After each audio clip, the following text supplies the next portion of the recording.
Good day, Tubes. Today we're going to talk about dust collection.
Sold my dust collector last week. It was that little Delta one bag with a little tiny 4-inch port, 8-inch impeller last weekend. It was, we're looking into getting dust collection for the shop, having the piping going along the walls here, and then drops going to all the machines. And that little dust collector I had just wasn't big enough to be able to pull a shop, this size. At least I didn't think so. It was only 650 CFM, which isn't that much, and be able to pull the planer shavings from there all the way to here would not end well. And plus with those little tiny bags they put on those, a pile like this would fill those bags pretty quickly. So I came up with like a little separator for that unit, but I never really used it.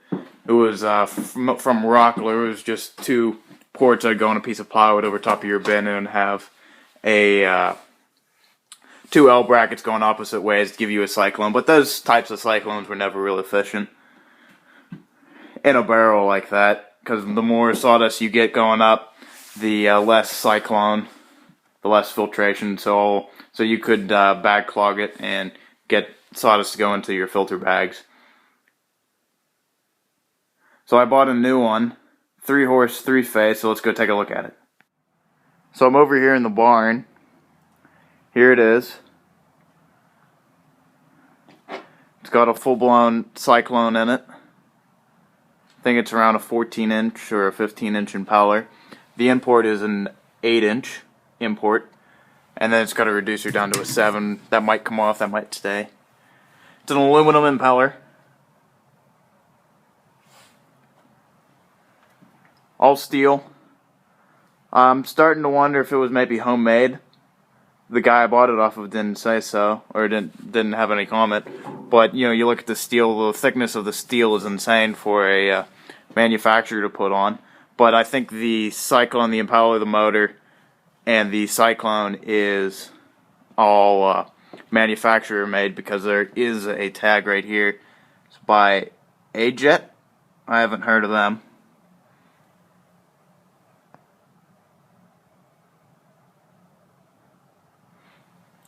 But here's the motor. 3-horse, 3-phase.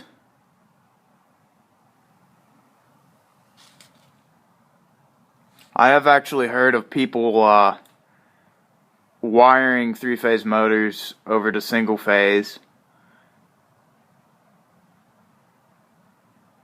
I don't know how well it works. I have seen people do it on YouTube. I'll have to put maybe their link in the bottom of the description. We'll see. That'd be nice, but I still have only 50 amps of 220 going out into the shop, and I don't know if that would be enough to be able to run this and my planer at the same time. But it's 110 gallon, 15 foot tall. I've got it in 2 pieces. This is the middle section with the cyclone. It's got a 5 foot tall bag on it, filter bag that puffs up into the air. This is the stand that this sits on. Like I said, 110 gallon, 255 gallon drums. It's also got a little dolly down at the bottom. All sealed, which is nice.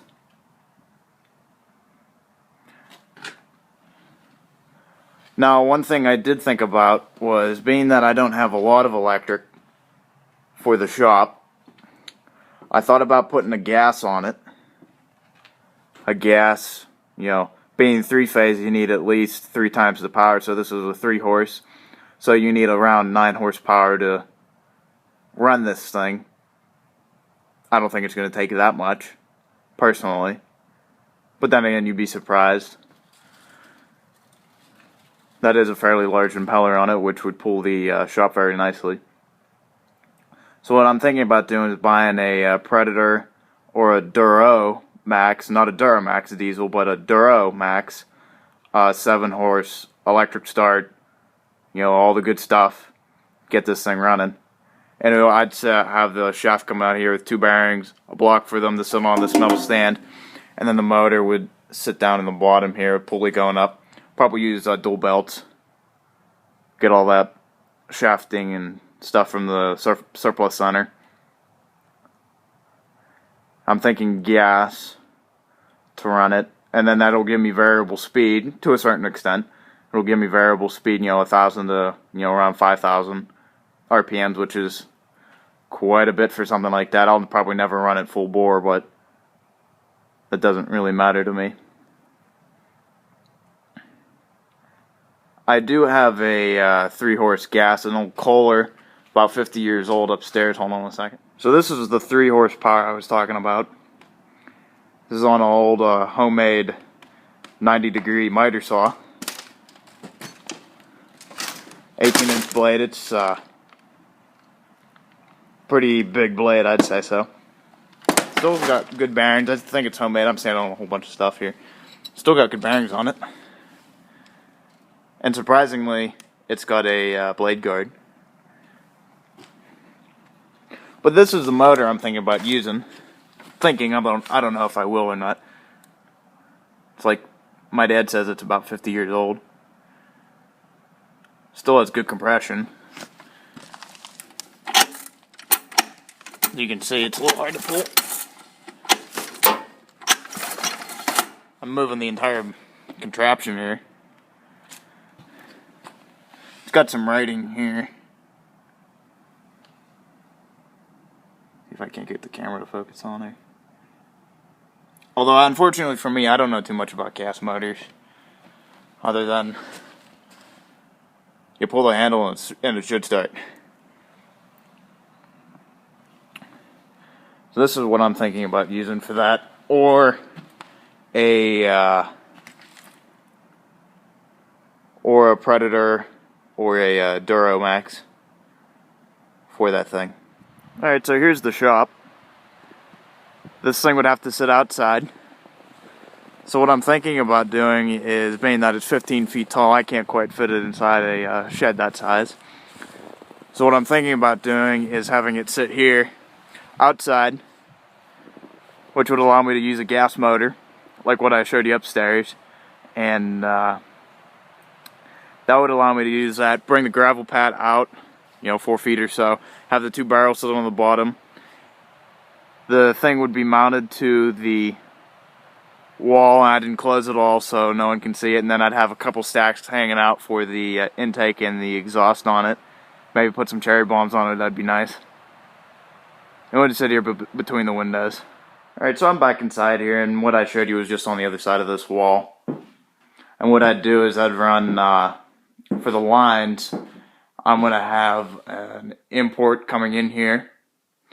8-inch, maybe I might reduce it down to 6. I'm thinking maybe 6 now. And what it would do, it would go down both sides of the shop, come through that wall, then come straight next to the lights up top here, come down, it would branch that way, branch this way. I'd have drops for the drum sander, another one for the miter saw, and another one for the drill press, another one for my little planer, and another one for the lathe. Now, unfortunately for the lathe, being under the loft here, what I might do is on this side, cut a hole in the loft, bring it down, and bring it over.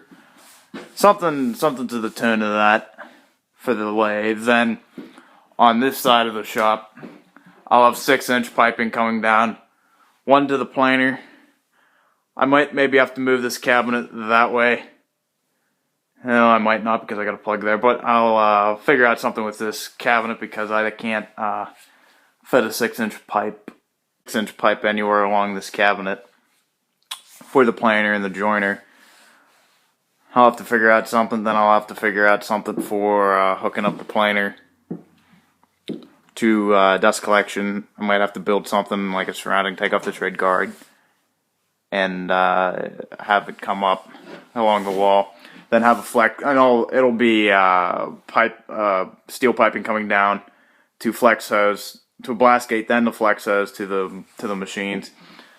I have seen joiners, the 37190 joiners, with a 4-inch port on them, but I gotta get one. Anyways, this is what I'm planning on for dust collection for the shop. If you guys have any tips or questions for me, please leave a comment down below. I'll try to get back to you as fast as possible. So, thank you for watching. Have a good one.